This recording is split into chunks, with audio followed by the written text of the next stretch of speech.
Welcome to Lost and Founder, a podcast about the life and times of a real founder going through their daily struggles and triumphs. If you're thinking of starting a business, or maybe you're already on your startup journey, it can sometimes feel like a lonely and challenging life to lead. It's not all parties and private jets. In fact, it's almost never about that, other than for a tiny select few lottery-winning odds success stories. For most founders, success is not here yet. It's on the horizon. And somehow you've got to get from where you are today to that glorious success. I want you to know you're not alone. I'm James Gill. I'm co-founder and CEO of a business called Go Squared. And I've been a founder for over half my life. I've had many highs and even more lows, and spoken to hundreds, if not thousands of other founders on my journey so far. In this podcast, I'm sharing some of the stories, lessons, and struggles I've come across on my journey. I hope these stories will be helpful for you. At the very least, I hope they'll be helpful for me to get them off my chest. Thank you for tuning in and giving this a shot with me. I received so many words of support last week for episode 1. Thank you to each and every one of you who downloaded, subscribed, or just listened. And thank you to every single person who took the time out of their day to give me some words of encouragement.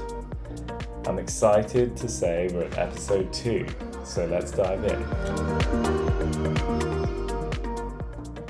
There's a bunch of things I could talk about this week, and I've been struggling to even think about where to start for this episode. I think one of the things I wanted to touch on was some of the stuff hinted at last week around strategy versus tactics and the start of the new quarter. But there's also been things going on sort of in my personal life that I think have hopefully been helping with some of the stuff going on. So might touch on the topic of habits and of trying to help yourself with thinking and thinking clearly. So let's see where we go. But to start with, I wanted to talk about the strategy side of things and see where we've gotten to from last week. Last week I was talking about how we've got this new quarter starting, and that is a big part of my job. A lot of the team looks to me for the next steps and the path forward, and that would be easy if I had a crystal ball and I could jump to 3 months' time and just look back and say, well, that was a bad idea, or that was a bloody brilliant idea, pat on the back. But unfortunately, as of recording, time travel doesn't exist. So right now, strategy and leading the team has to be done on a combination of sort of data, of insights, of lessons you've learned along the way. And I think something that doesn't really get talked about a lot is some intuition and gut. And I think in the world of startups, particularly in the world of software, gut and intuition are extremely devalued. Everyone wants to be data-driven, data-informed. And when you've got data, that's always a valuable thing to take into consideration. But I think sometimes data can't help you. Sometimes there isn't an answer in the data. And at worst, sometimes data can be used almost like a weapon to get your point across and to look at the data that backs up your feelings rather than truly using data to make an informed decision. And so I think I struggle with this a lot because on some levels I'm a very instinctive, very focused on getting stuff done, and I'll go with my gut, and that has its pros and cons. I think one of the pros is that it enables you to move quite quickly. It enables you to move, to act now, to just do it, as Nike might say. But I think sometimes you've got to figure out when to bring data or evidence into the equation. And I think the more people you have on a team and the more people you're leading, the more evidence-based things naturally need to get. Unless you replace that evidence with other things to get a team of people coming along with you, I think sometimes that's where charisma and excitement can come in, and that's something to watch. It's something dangerous. It's something I found actually over the past few months, where it's very easy to get excited about things and enthusiastic about things without any data. And it's largely because of the charisma and enthusiasm that's been put around that idea, whether it's by certain people or by certain things happening in the market. But it's important not to confuse charisma and excitement for data, and it's important not to use data as a weapon.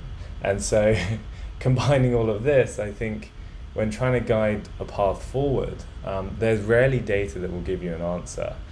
And I think sometimes the path forward is actually, it asks much deeper questions. It asks questions not just of, do you want to grow the business? Do you want to build a successful company? But it's more, what is the kind of company you want to build? What does success look like for you? And I think getting clearer on those questions is what can really help you define a strategy. And I think a good way of thinking about strategy is to, I remember reading a great article about it, and I do still feel that often when we talk about strategy, or when I hear the word strategy, I want to punch the wall, or I want to go to sleep.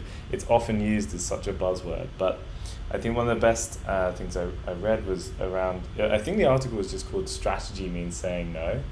And essentially it's not a strategy if you're just saying, let's go after this, that and the other, or let's go do these things.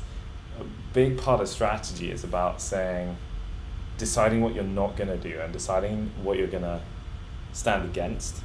And that strategy is what helps a team, a smart, ambitious, hungry team, decide on a daily basis whether the tactics and execution they're doing can help push that strategy forward. And I think over time, what I'm trying to make sure I spend my time on is helping to guide on strategy and be clearer on strategy, which is a huge challenge for me, and make sure I can be helpful on tactics, but not to get so swallowed up with tactics that I end up losing all of my focus and spending all of my energy on tactics rather than strategy. Because if the company doesn't have strategy and clarity around that, then we're essentially like this rudderless ship, or a ship without a captain. I'm no sailor, but I think when you have a boat, if you have a ship of some sort, generally it helps to have someone guiding it and pointing it in the right direction. And there's nothing that scares me more than having a team of hungry, smart, amazing people working their socks off, but being led in the wrong direction, or perhaps even worse, not being led at all. And so I think increasingly my responsibility as the leader is incredibly clear and incredibly important. And that makes it all the more important that I dedicate the time that strategy needs, and build the confidence myself in the strategy, and also not just build that confidence, but then translate that into a crisp, clear understanding and communication of what the strategy should be. So those are just some quick thoughts on strategy and where we're at as we start the new quarter. And I think at the end of Monday the 5th today, Monday 5th of July, I think I'm realizing I have a lot of work to do still. I have a lot of work to do, because some of the strategy we need to change it's not clear what we need to change to. It's clear that there's a bunch of things not working, but if it was easy to decide what we should do differently, then we would have already done that.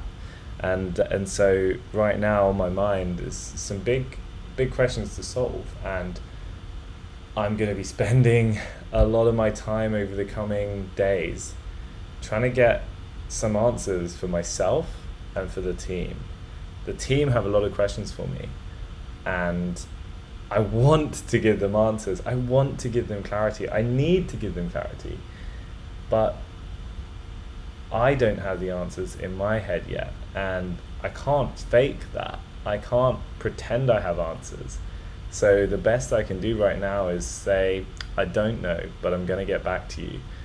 And in order to get back to anyone, I need to think deeply. And for me, thinking deeply and giving those answers is not something I do while I'm in my email inbox or when I'm in Slack. It's something I do when I'm in a room on my own, listening to some trippy, chilled out music and with a big vat of coffee right by me. So I think if you're wondering where you can find me over the coming days, I'll be near the coffee machine.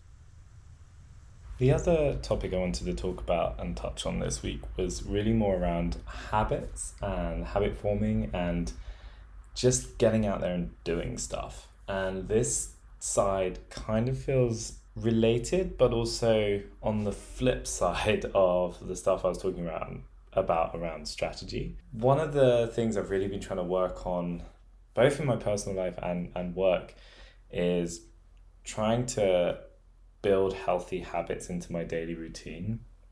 Part of this has been thanks to working with a coach. And I started working with a coach, I think it was like midway through last year, like peak lockdown. And I was initially very skeptical about working with a coach. I was kind of thinking like, I've been around a while and surely I know everything there is to know about myself. I've got a good feeling for who I am. But what I was amazed at was how helpful it can be to talk to someone else, an independent other person who's simply there to listen to what's on your mind. And my coach, her name's Mika, really helped me to articulate a lot of the things that are on my mind, and does that every few weeks when I talk to her. But one of the key things we started to work on was building in habits into my routine and daily changes that can help me be more of the person I want to be.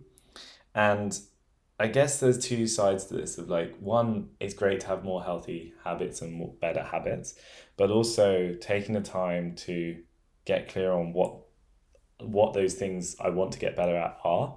So I think kind of in some ways, stuff I've been doing in my personal life also mirrors some of the stuff I've been doing with Go Squared, in that you need to take time to sort of figure out your own strategy for you and figure out more about what success looks like for you individually and where you want to be going. And that's something I've been trying to do a lot of with my coach. And that's been quite tough and also not something I find easy talking about, like, where do you want to be in a year's time? All of these kinds of cheesy sounding kind of questions, but actually it can really help trying to think about those. But what's really interesting when you get clearer on those goals you have and also the values you have, like what you hold dear, what means a lot to you as an individual. You know, maybe it's your family, maybe it's fitness, maybe it's how you look, maybe it's how good you are at chess. Like it can be any of these things, like, or all of these things and more. But getting clear on the things you want to be amazing at and that you want to develop along is a good bedrock, almost a good strategy for you to then try and chip away on a daily basis at getting a little bit better and building habits around things in your daily routine that can help you make yourself better at those things. And so I think this whole topic of habits I find so interesting, because there's aspects of habits that I have in my personal life, but also habits I have or that I try to work on in my work life. And I kind of wanted to touch on it this week because there's a few habits I've been trying to form now where when work's getting really tough, when I feel like I've got sort of brain fog and when I'm not operating at my best, there's various things I try to do to help resolve that. So one of the things is I try to write down when I'm feeling anxious or worried. I try to write down, I have a bunch of questions I ask myself in a Notion template, courtesy of my coach, Mika, that help me write down and get out of my head why I'm worried. And that in itself can be a really helpful thing. But then also what I've realized is that often one of the best things to do when I'm feeling worried, when I'm concerned about something, is to just try and make progress. And that sounds really vague and really, really broad, but I think just trying to make progress at something can release something in my brain, and probably yours too, around feeling more positive and then using that positive energy to actually solve things. So for me, when I've had a tough day or when I'm having a tough day, I found that it can be amazing to just get out of the building, walk around the block. Maybe if I'm feeling particularly tough, try and actually increase that exertion even more. So maybe I'll try and do a run. And I've been trying to build more of these habits in so that like actually some of these ways I'm addressing things are actually helping me with my other personal goals as well. So I don't know, this one feels really weird to be talking about, but over the weekend I was just, I want to be healthy and fit, and I really believe that that's critical to me being happy as an individual, but also helpful and valuable to me being a good leader. Like I want to feel great about myself. I want to make sure I can bring positive, excited James to work every day and lead the team. And one of the things I felt at the weekend was, for some reason or another, maybe it was a Instagram reel I saw or something, but I thought I want to try and just figure out if I can do skipping, or like some people call it jump rope. And I started to just, I don't know, tell myself in my head, like maybe this can be a part of my routine to get fitter, to get healthier. But then I was like, I've never done this before. I don't think I've done any skipping since I was about 10 years old. So I went out, I bought a skipping rope and I've started it, and I did 10 minutes yesterday and I was rubbish. And then today I did another 10-15 minutes, and I've made it this recurring thing to add this into my routine, to do at least 10 minutes of skipping every day.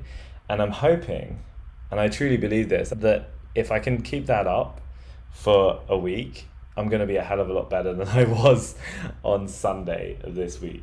So that's just a little thing where it's like a habit forming thing, which I think is going to help me get better. And I think there's a lot to be said for that approach generally in your personal life, but also in business, where just showing up and just doing it, the whole Nike thing, I think I already mentioned it, just do it. But I think if you can keep turning up and doing it, you will naturally find yourself getting better. I found this with running, I found this with writing, and quite meta, but I'm finding this, well, I'm hoping I can start finding this with this podcast.